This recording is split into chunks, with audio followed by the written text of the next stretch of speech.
And this victory comes after almost 14 years of fighting. ناظرین، شام میں دنیا کی سب سے بڑی جنگ کا میدان سج گیا ہے۔ باغیوں نے شامی فورسز کو تگنی کا ناچ نچا کر رکھ دیا۔ حیات التحریر الشام کے جنگجوؤں کی انتہائی تیزی کے ساتھ کی جانے والی پیش قدمی نے بشار سرکار کی مشکلات بڑھا دی ہیں۔ باغیوں نے حلب کے انڈسٹریل زون اور فوجی اکیڈمی پر قبضہ کر لیا ہے۔ سیرین فورسز باغیوں کا مقابلہ کرنا تو دور، بغیر لڑے ہی ہتھیار ڈال رہی ہیں یا پھر دارالحکومت دمشق میں جمع ہو رہی ہیں۔ سیرین آبزرویٹری کا کہنا ہے کہ 2011 کے بعد پہلی مرتبہ ہے کہ باغی اتنے پرسکون انداز میں پیش قدمی کر رہے ہیں کہ کہیں انہیں روکا جا رہا ہے، نہ کوئی مزاحمت دیکھنے کو مل رہی ہے۔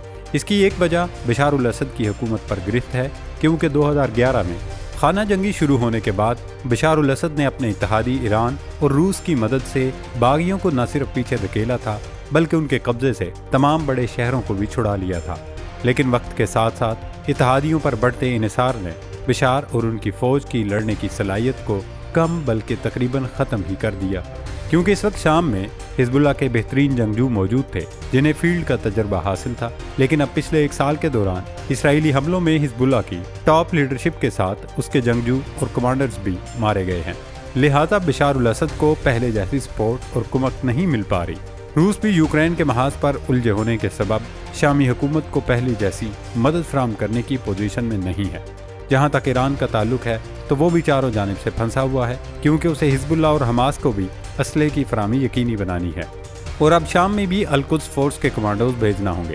ایران کا کہنا ہے کہ وہ صورتحال پر مکمل نظر رکھے ہوئے ہے اور شرپسندوں کو کسی بھی صورت شام کی حکومت کو غیر مستحکم کرنے کی اجازت نہیں دیں گے۔ ایرانی وزیر خارجہ عباس عراقچی گزشتہ شب شامی دارالحکومت دمشق پہنچ گئے ہیں، جہاں وہ اہم ملاقاتوں کے ساتھ جنگ کا مشاہدہ کریں گے۔ شام میں ایرانی سفیر نے نیا کٹا کھول دیا ہے۔ انہوں نے ترکیہ پر باغیوں کی حمایت اور سپورٹ کا الزام لگا دیا۔ ایسی صورتحال جہاں اسرائیل مسلم ملکوں کو نشانہ بنانے اور گریٹر اسرائیل منصوبے پر عمل پہ رہا ہے، وہاں اس قسم کے غیر ذمہ دارانہ بیان نہ صرف اسلامی ملکوں کو ایک دوسرے کے آمنے سامنے لے آئیں گے بلکہ خطے کی صورتحال مزید خطرناک رخ اختیار کر جائے گی۔ دوستو، شامی سیکورٹی فورسز کی جانب سے دعویٰ کیا جا رہا ہے کہ اب تک انہوں نے 1000 سے زائد باغیوں کو ہلاک کر دیا ہے، جبکہ گزشتہ روز ایرانی نیوز ایجنسی کی جانب سے حیات التحریر الشام کے سرغنہ ابو محمد الجولانی کی ہلاکت کا دعویٰ جھوٹا نکلا۔ سیرین آبزرویٹری نے اپنی رپورٹ میں کہا کہ الجولانی حملے کی جگہ نہیں تھا، وہ اس حملے میں محفوظ رہا۔ ناظرین، بشار الاسد حکومت کے مخالف باغیوں نے شام کے سب سے بڑے شہر حلب پر قبضے کے بعد جنوب کی جانب پیش قدمی جاری رکھی ہوئی ہے۔ باغیوں کی تیزی سے بڑھتی ہوئی کارروائیوں کو بشار الاسد اور ان کی فوج کے لیے بڑا دھچکا قرار دیا جا رہا ہے۔ شام میں باغیوں نے تیز رفتار پیش قدمی ایسے وقت میں کی جب شامی حکومت کے بڑے اتحادی ایران اور روس دونوں خود بھی تنازعات اور جنگوں میں گرے ہوئے ہیں۔ حیات التحریر الشام کی جانب سے گزشتہ روز حلب پر قبضے اور مکمل کنٹرول سنبھالنے کا دعویٰ کیا گیا تھا۔ باغی فورس کے کمانڈر کرنل حسن عبدالغنی نے شامی میڈیا کو بتایا تھا کہ ان کے جنگجو حلب کے انڈسٹریل سٹی اور فوجی اکیڈمی پر قبضہ کر چکے ہیں، لیکن شامی حکومت اور بشار الاسد کا حامی میڈیا اس سے بالکل انکاری ہے۔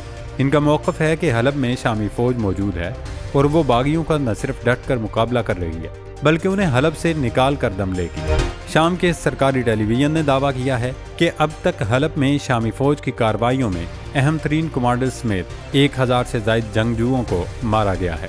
ان جنگجوؤں کو کہاں مارا گیا، فورسز اور باغیوں میں کہاں جھڑپ ہوئی، ان کی لاشیں کہاں ہیں، اس سے متعلق شامی سرکار ٹی وی نے کچھ نہیں بتایا۔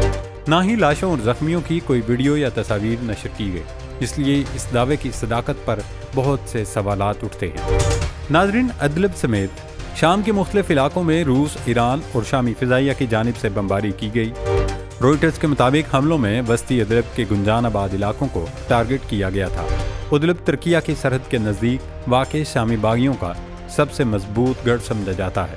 دوستو، ادلب میں گزشتہ روز کی جانے والی فضائی کارروائی میں حیات التحریر الشام کے رہنما محمد الجولانی کے قتل کی اطلاعات سامنے آئی تھی۔ ایرانی نیوز ایجنسی کی جاری کی گئی فوٹیج کے بعد الجولانی کی موت کی افواہوں کو تقویت ملی تھی، لیکن سیرین آبزرویٹری نے ان تمام افواہوں اور کیا سرائیوں کو بے بنیاد قرار دے دیا۔ دوستو، شام میں ایرانی سفیر نے نہ دانستگی میں یا جان بوجھ کر نیا محاذ کھول دیا ہے۔ ایرانی سفیر حسن اکبری نے ایک انٹرویو میں کہا، شام میں دہشت گرد ڈرونز، توپ اور جدید آلات استعمال کر رہے ہیں۔ ان شرپسندوں نے اس حملے کی بہت پہلے ہی منصوبہ بندی کر لی تھی۔ انہوں نے علاقائی امن خطرے میں ڈالنے سے متعلق کچھ علاقائی ملکوں کے تباہ کن کردار پر افسوس کا اظہار کرتے ہوئے کہا، خطے کے کچھ ممالک ان شرپسندوں کی پشت پناہی کر رہے ہیں۔ انہوں نے اپنی بات کی وضاحت میں کہا کہ ان باغی گروہوں کے حامی صرف مغربی ملک ہی نہیں بلکہ خطے کے دوسرے ملک بھی ہیں جو شامی حکومت کے خلاف اپنے بغض، کینے اور عداوت کا مظاہرہ کر رہے ہیں۔ فی الحال ترکیہ کی جانب سے اس بیان پر کوئی تبصرہ یا رد عمل نہیں آیا، لیکن ایرانی سفیر کو اپنے لب و لہجے پر غور کرنا چاہیے، کیونکہ اس قسم کے بیانات سے خطے میں سلگتی چنگاریاں نہ صرف آگ بھڑکائیں گی بلکہ الاؤ میں تبدیل ہو جائیں گی۔ ایرانی وزیر خارجہ عباس عراقچی نے دمشق پہنچنے پر کہا کہ ہمیں خطے میں نئی سازشوں کا سامنا ہے، جن میں سے ایک تکفیری طاقتیں ہیں۔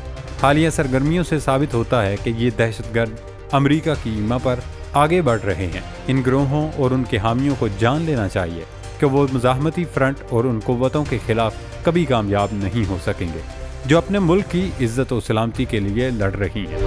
ناظرین، شام میں سیرین فوج کی مسلسل پسپائی اور باغیوں کی پیش قدمی کے بعد $1 ملین سوال یہ ہے کہ آخر پچھلے 8 برسوں میں ایسا کیا ہوا کہ بشار الاسد کی اپنی حکومت اور فوج پر گرفت ڈھیلی پڑ گئی؟ باغیوں کے حوصلے کیسے اچانک اتنے بلند ہو گئے کہ وہ حلب پر نہ صرف حملہ آور ہوئے بلکہ قبضہ بھی کر لیا؟ اس کا ایک سادہ سا جواب تو یہ ہے کہ اب یوکرین کی جنگ پر توجہ مرکوز ہونے کی وجہ سے روسی فضائیہ شام کو پہلے جیسی فضائی مدد نہیں فراہم کر پا رہی، اور گزشتہ مہینوں میں اسرائیلی حملوں کی وجہ سے پاسداران انقلاب اور حزب اللہ کمزور ہو چکی ہیں۔ دراصل قاسم سلیمانی کی بنائی گئی قدس فورس اور حزب اللہ کے جنگجوؤں کی جانب سے ان باغیوں کا مقابلہ کیا جا رہا تھا، جس کی وجہ سے شامی فوج سست اور سہل پسند ہو گئی۔ یہی وجہ ہے کہ اب جنگ سامنے دیکھ کر فوجی نہ لڑ پا رہے بلکہ ان کے لیے اپنا دفاع کرنا ہی مشکل ہو چکا ہے۔ جہاں تک مشرق وسطیٰ کی بات ہے تو مڈل ایسٹ میں تنازعات سے بھرے 14 مہینوں کے بعد اسلامی جمہوریہ ایران اور اس کی پراکسیوں کے لیے غزہ کی پٹی اور جنوبی لبنان کے علاوہ شام میں بھی حالات مشکل ہو گئے ہیں۔ 2016 میں بھی باغی حلب پر قبضہ کر چکے تھے، پھر 4 سال کی طویل اور صبر آزما جنگ کے بعد شامی فورسز نے حلب کا کنٹرول سنبھالا تھا۔ حلب پر شامی فوج کا دوبارہ قبضہ روسی فضائیہ، پاسداران انقلاب، لبنان کی حزب اللہ اور قاسم سلیمانی کی کمان میں ایران کی حمایت یافتہ دیگر ملائشیاؤں کے بغیر ممکن نہیں تھا۔ دوستو، شام کی خانہ جنگی نے ایک بار پھر ایران اور ترکیہ کو آمنے سامنے لا کھڑا کر دیا ہے۔ سال 2015 میں بھی انقرہ اور تہران کے تعلقات کشیدہ صورتحال اختیار کر گئے تھے۔ گزشتہ 13 برس کی دشمنی کے باوجود ترکیہ نے حالیہ مہینوں میں دمشق کے ساتھ مذاکرات پر آمادگی ظاہر کی تھی، لیکن اب ایک بار پھر اس قسم کے الزام تراشی شروع ہو گئی، جو ظاہر ہے دونوں ملکوں کے تعلقات پر اثر انداز ہوگی۔ اس وقت پاکستان کو بھی پھونک پھونک کر قدم رکھنا ہوگا، کیونکہ اگر پاکستان نے اپنا وزن ایک فریق کے پلڑے میں ڈال دیا تو دوسرے کی ناراضی یقینی ہے، جس کے ہم اس وقت متحمل ہرگز نہیں ہو سکتے۔ چند لوگ پچھلے کچھ دنوں سے پاکستان کو اس جنگ میں شمولیت کے مشورے دے رہے ہیں۔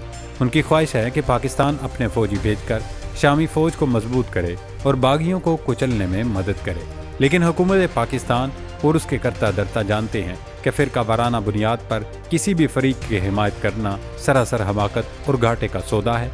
موجودہ صورتحال میں دانش مندی اور عقل مندی کا تقاضا ہے کہ پاکستان اس سارے پھڈے سے الگ رہے اور حکومت کو اس جنگ میں کودنے اور فریق بننے کا مشورہ دینے والے ہرگز اس حکومت یا پاکستان کے وفادار نہیں ہو سکتے۔